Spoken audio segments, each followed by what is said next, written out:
Directorate of revenue intelligence ডক্টরের আধিকারিকরা বসিরহাটের এক ব্যবসায়ীর বাড়িতে অভিযান চালায়।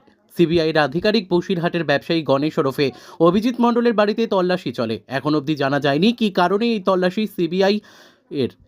বসিরহাট থেকে প্রদীপ সরকারের রিপোর্ট, বিগ নিউজ বাংলা। উনি ব্যবসা করেন। কিসে ব্যবসা করেন? সেটা বলতে পারবো না। এখানে বাড়ি আগে আদে বাড়ি কোথায় ছিল? আদি বাড়ি হচ্ছে ইটিনের ওদিকে ছিল, ইটিনটা ঘাটের দিকে। রেনাডে বাড়িতে সিবিআই আসার মতলব কি? আর সেটা আমরা কী করে বলবো, পাড়ার লোক।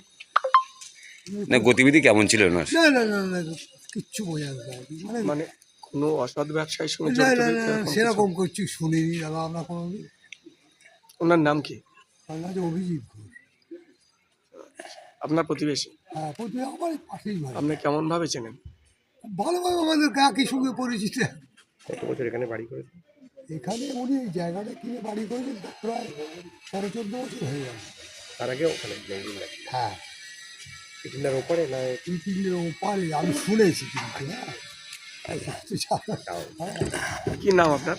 আমি তো কল্যাণ মিস্ত্রি। না এখন এরকম মনে হচ্ছে না যে এরকম একটা ব্যবসায়ী আপনাদের প্রতিবেশীর বাড়িতে না না না, আমি যে তো সিবিআই হানা করেছে? আমি তো জানো আমাদের বসে একটা লোকাল সাংবাদিক। আমি তো সবসময় এই রাস্তা দিয়ে না যাতায়াত এই যে জানলেন, জানার পরে মনে হচ্ছে না যে একটা আশ্চর্য হয়ে যাচ্ছে যে সিবিআই কেন আসবে আমার বাড়িতে যাচ্ছে না, এইটাই যাচ্ছে। নিশ্চয়ই কিছু একটা ব্যাপার আছে। হ্যাঁ নিশ্চিত। আর বাড়ি তো হাইপাই বাড়ি।